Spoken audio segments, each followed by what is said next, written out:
I have known him for 2 years.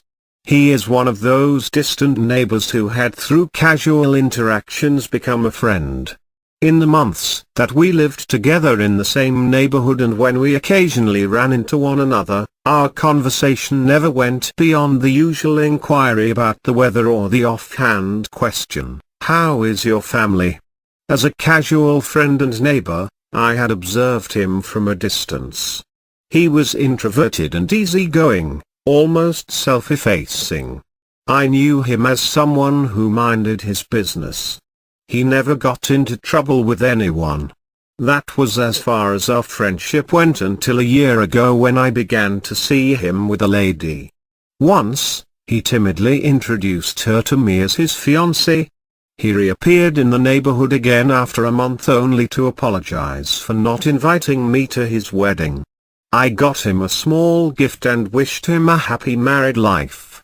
He had at the time informed me that he would quit his self-contained apartment to a more comfortable one due to his change of status.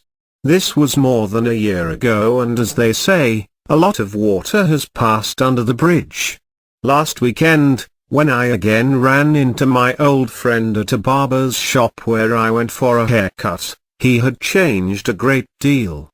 He was emaciated and withdrawn. He also looked traumatized. He could not even recognize me at first when I waved to draw his attention. I observed him closely. He did not radiate the freshness and robust look that is common with newlyweds. I nudged him. First, he looked past me, a blank expression on his face, then, he jumped as if he had seen a ghost. He looked at me again for a moment and then screamed, "Ah! Brothers, how now? Long time no see." We exchanged pleasantries in the midst of the loud music from the blaring speakers in the saloon where we had waited for our turn to come. Grabbing me by the arm like a long-lost friend, he half dragged me to a distance where he was sure that no one could eavesdrop on us. Then, in what seemed like torrents of pent-up emotion, he let out the tale of woes his new marriage had become. "Brothers, where have you been? I have been on the lookout for you. You see, I hardly make friends. But I see you as somebody I can confide in. My marriage has been hell and my wife is trouble personified. She has been violent since the first day we were pronounced husband and wife." He paused and looked around to see if anyone was eavesdropping on us. We did not court for a long time. But even in those few months of our courtship, I noticed she was very aggressive. She once slapped a cashier over a small matter. She also slapped me once and I once narrowly escaped being bathed with hot water, but I never took it seriously then. Each time she goes into a rage, I quickly forgive her. In the last 1 year, she has fought me many times over flimsy arguments. The last time, she slapped me in the presence of our friends at a party.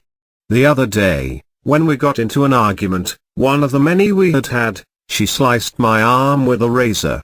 He unfolded his shirt to reveal a deep butter-stitched scar that ran through his shoulder to his wrist. It was scary. He went on, now almost sobbing. "I really do not know what to do as I am very scared of her violent mood swings. Her weapons include hot water, boiling soup and kitchen knife which she throws at me like missiles. She has destroyed every gadget in the house. When she is calm, she would break down in my arms, and cry profusely. I have forgiven her many times when I look into her eyes because I really love her.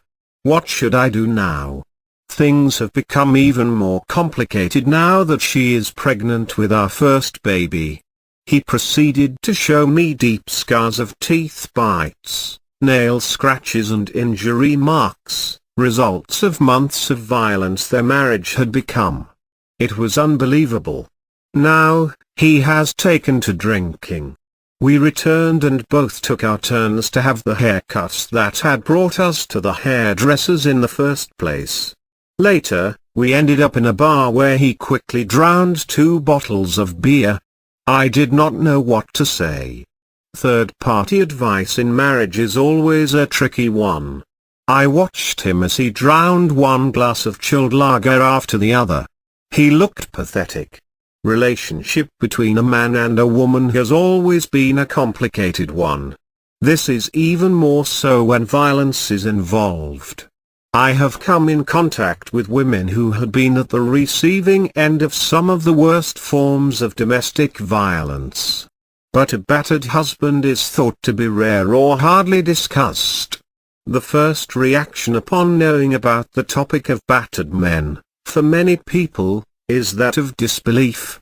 Battered husbands are also a topic for jokes, such as the cartoon image of a woman chasing her husband with a rolling pin.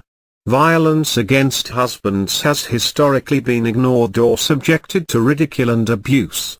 In 18th century France, for example, a battered husband was made to wear an outlandish outfit and ride backwards around the village on a donkey. Even those people who like to consider themselves liberated and open-minded often have a difficult time even imagining that husband battering could take place. The idea goes against the stereotype of the passive and helpless female. Although feminism has opened many of our eyes about the existence of domestic violence, and newspaper reports often include cases of abuse of wives, the abuse of husbands is a rarely discussed phenomenon. In many ways, it is still the women who suffer cruelty from violent husbands. While the majority of domestic violence victims are women, abuse of men is thought to happen far more often than one may probably expect. Typically, men are physically stronger than women, but that doesn't necessarily make it easier to escape the violence or the relationship. An abused man may face a shortage of resources, skepticism from police, and major legal obstacles, especially when it comes to gaining custody of his children from an abusive mother. Husband battering is also said to happen to men from all cultures and all walks of life. Figures have suggested that as many as 1 in 3 victims of domestic violence are male. However, men are often reluctant to report abuse by women because they feel embarrassed, or they fear they won't be believed, or worse, that police will assume that since they're males they are the perpetrators of the violence and not the victims. Many people also have trouble understanding why a woman who is being abused by her husband or boyfriend doesn't simply just leave him. When the roles are reversed, and the man is the victim of the abuse, people are even more bemused.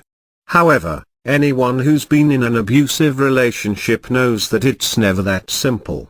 Ending a relationship, even an abusive one, is rarely easy. When my friend told me he loves his wife, I had imagined why women also find it difficult to quit an abusive husband. However, in spite of the isolated cases of battered men, I still believe women are the major victims. My advice for victims of abuse, man or woman, has always been, don't wait till death do you part. Seek help and quit the marriage as soon as possible. Back to the bar, I looked on with pity as my friend hit his 7th bottle. He seemed in no hurry to leave.